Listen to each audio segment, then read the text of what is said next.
Dans la rubrique Les rencontres de Bruno, les amis de Bruno, je suis ravi de te rencontrer ce soir, Jean-Philippe Breton. Ah bah c'est bien, je suis bien content que tu sois ravi. Personne connue. Tu m'as pas demandé si j'étais ravi, moi aussi, mais ça fait rien, vas-y. T'es content? Oui, oh, bah, je suis content, oui. Bon. Il y a quelques années, tu t'es lancé dans l'animation de la ville de Vannes. Ça a commencé comment cette histoire? Ça a commencé d'abord il y a 50 ans. Ah oui, mais où? 50 ans. 50 ans, c'était à Vannes. Oui. À la mairie de Vannes. Et c'était quoi cette idée?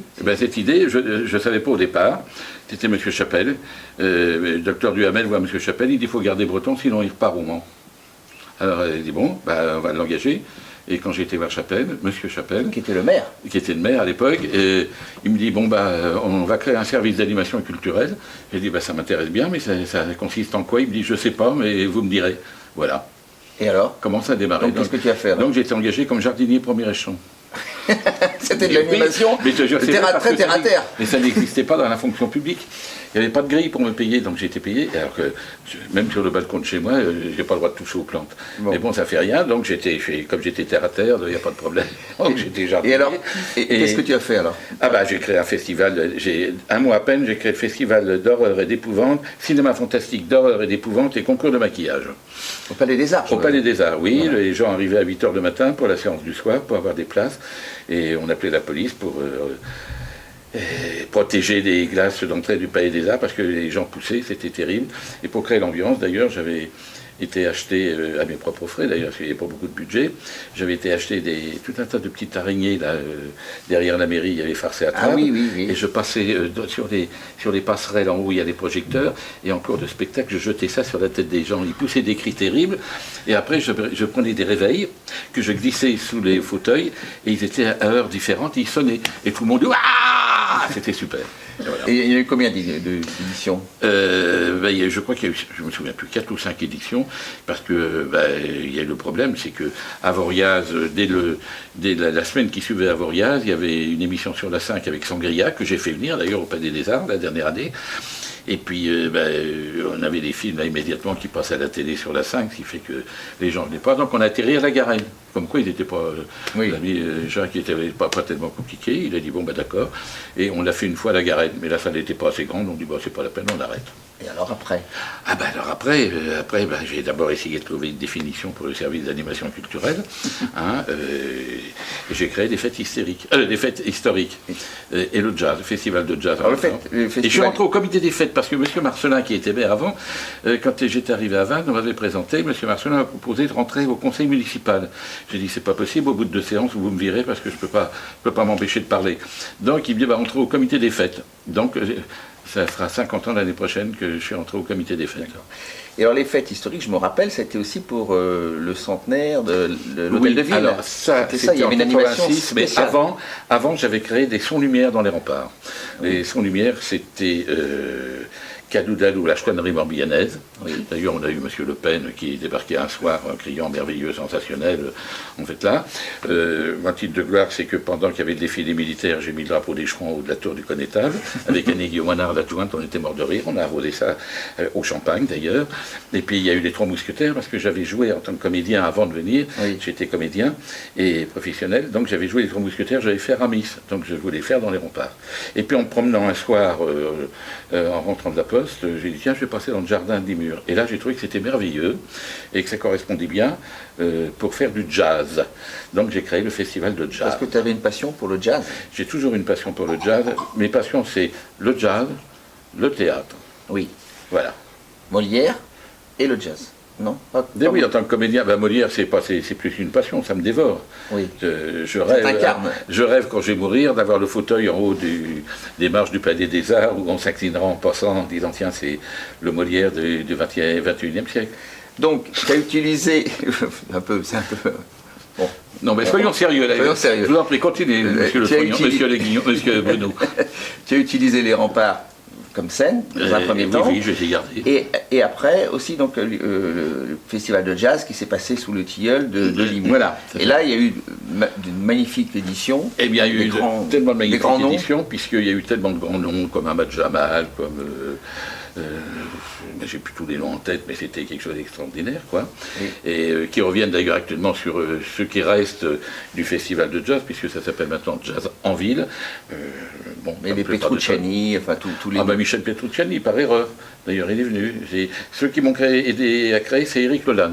D'accord. Que j'ai découvert tout petit, qui était considéré comme un des meilleurs trompettistes. Il y a eu Terence Blanchard. Il y a eu plein de noms, puisque monsieur... Lockwood aussi. Didier Lockwood, oui, il est venu regretté, il était parrain des 30 ans du jazz, d'ailleurs, il y avait une exposition de la mairie. Et M. Goulard, d'ailleurs, lors de ses parrains, nous a annoncé qu'il était vice-président, je crois, ou qu'il était rentré à la commission des défenses, à l'époque où il était député, à la commission de la défense du jazz à l'Assemblée nationale. Voilà. Donc il a toujours soutenu le jazz, ainsi qu'Annie Guillaume-Monard. Annie Guillaume-Monard n'aime pas le jazz, mais elle l'a soutenu. Oui. M. Goulard n'est pas un favori du jazz. Ça correspond bien à la ville de Vannes aussi. C'est-à-dire que les télévisions venaient, télévision nationale, les journaux nationaux. Ça colle à la ville aussi. Et j'avais 17 bars qui faisaient le bœuf, ce qu'on appelle le bœuf. Je ne vais pas vous demander ce que ça veut dire le bœuf. Non. Si vous ne savez pas, je ne vais pas vous mettre dans l'embarras. Donc voilà. C'est le after, quoi. Voilà, c'est ça, voilà. C'est l'after, ça c'est autre chose. C'est à 8h, 8. Et puis il y a aussi les fêtes bretonnes, les fêtes d'Arvor. Ah, alors ça c'est autre chose. Là, je suis rentré au comité des fêtes. Oui. J'ai rencontré M. Jacques Faval de Coët-Parquet. Après, il y a eu M. Rivière. Après M. Rivière, il y a eu M. Maître. Je parle des présidents. Après M. Maître, il y a eu M. Grégoire. Après M. Grégoire, il y a eu... ça, c'est sur des années. Madame Alain. Oui. C'était tout ça, c'était des adjoints. Et puis un jour, on a dit, ça ne sert à rien que ce soit un adjoint, donc il n'y avait plus personne pour remplacer Madame Alain. Donc j'ai dit, je veux bien faire l'intérim pendant 2 ans, puisque j'étais 40 ans vice-président. D'accord. Donc je faisais la programmation. Voilà. Et donc, cette année, c'est ma dernière année des fêtes d'Arvor, puisque je rendrai mon collier de président, il n'y a pas de collier d'ailleurs, je rendrai mon collier de président à l'Assemblée Générale du mois de janvier. C'est une annonce que tu Oui, c'est une annonce claire et nette. Donc là, ça sera la dernière édition où tu présideras, qui aura lieu donc toujours comme le 13, 14, 15 août. Voilà, ça a lieu le 14 et 15 août. 14 et 15 août. Parce que figurez-vous que ça coûte un peu cher. D'accord. La subvention, grâce à la mairie, on a une bonne subvention. Oui. Et là, je viens d'apprendre il y a 1 heure seulement qu'on a une subvention aussi de l'AGLO, ce qui n'est pas désagréable. On attend la subvention du département. Si des fois vous regardez le web, là, subvention département, ça m'intéresse. Hein. Bon. Et voilà. Et puis, figurez-vous que les secours et sécurité ont augmenté de 38%.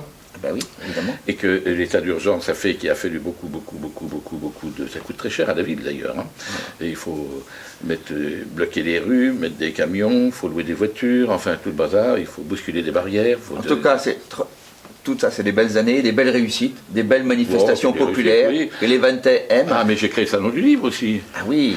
J'ai été à la première édition du forum. Le forum, je l'ai fait avec la jeune chambre économique. Puis après, la jeune chambre économique a arrêté, c'était à l'échelon national. Et moi, je l'ai repris à Vannes. Ça s'appelait Vannes sans loisir. Exactement. CENT. Ah oui. Oui, voilà. C'est pas ça. Puis maintenant, on a ajouté les crématoriums et compagnie, donc c'est plus les loisirs. Il y a un peu de tout maintenant. Oui, c'est les associations. Donc mais il y a une mise en boîte. Il y a une richesse associative très forte. Très forte. 304 associations sur Vannes. Oui. Donc il y avait ça, et puis je faisais toutes les fêtes possibles et inimaginables. Un beau parcours. Maire de Cuxhaven, je fais toujours partie de Cuxhaven. J'ai créé une troupe de théâtre qui s'appelle Les Cabaniers. Oui, où nous sommes d'ailleurs. Le professionnel, je suis devenu amateur, et très fier, et on fera 50 ans. Et donc au mois de juin de l'année, allez, on fait un scoop, on va faire un scoop, tiens. Vas-y. Regardez l'œil. Vas-y, voilà. Alors vas-y ton scoop alors. Oui, bon. Le scoop, c'est qu'on va pour les 50 ans, on va demander à la mairie l'autorisation d'utiliser les marches de la mairie au mois de juin, quand il y aura du soleil, et toute une semaine, on jouera à 22h des sketchs de café-théâtre. Ah bon. Voilà pour les 50 ans, tout ça gratuitement. Et voilà. Une belle pirouette, 50 ans. Par contre, il faudra qu'on travaille avec les droits d'auteur, la SACD qui ne viennent pas de nous embêter, parce que sinon il faudra une subvention exceptionnelle. En tout cas, bravo pour ce parcours. Mais j'ai fait encore d'autres choses, mais ça me regarde pas. Ah mais on arrête. J'ai été président de la Confédération européenne des fêtes et manifestations historiques de mandat, et je reprends un mandat d'1 an quand même, parce que les Italiens et les Espagnols n'arrivent pas à s'entendre. Donc, mais il va falloir que j'arrive à te couper, monsieur Breton. Je vous en prie. Non mais parce que... Oh, j'ai pas une petite voix, ça sera peut-être pas mieux. Non mais c'est pas mieux possible. L'animateur de la ville de Vannes, qu'on apprécie tant. Oui, m'avait dit que c'était une émission sérieuse. Non. Tu as fait des belles choses et tu vas encore continuer. Quelques années. Plus le comité des fêtes, mais tu seras là. À ce moment-là, ça s'appellera les Mémoires d'Outre-Tombe que je mettrai en scène. Non, mais à côté de ça, j'ai fait quelque chose d'extraordinaire. Il faut en parler. Ne riez pas, vous, le technicien. C'est quelque chose d'extraordinaire. J'ai fait un AVC, dites donc. Oui, en plus. Donc je suis paralysé d'un côté, mais ça n'empêche que j'ai fait un cancer aussi. Il faut le savoir au milieu de tout ça. Et je suis diabétique, je veux piquer à l'insuline. Ça, c'est pas mal non plus. Mais donc tu es un mort-vivant, si je bien compris. Je suis un mort-vivant. Non, mais et je monte à cheval. Et tu montes à cheval. Voilà, donc c'est bien quand même, non? C'est un beau parcours. Un parcours de cheval. Qu'est-ce que j'ai pu sauter comme obstacle aussi, c'est pas mal. Salut Jean-Philippe. Clap de fin.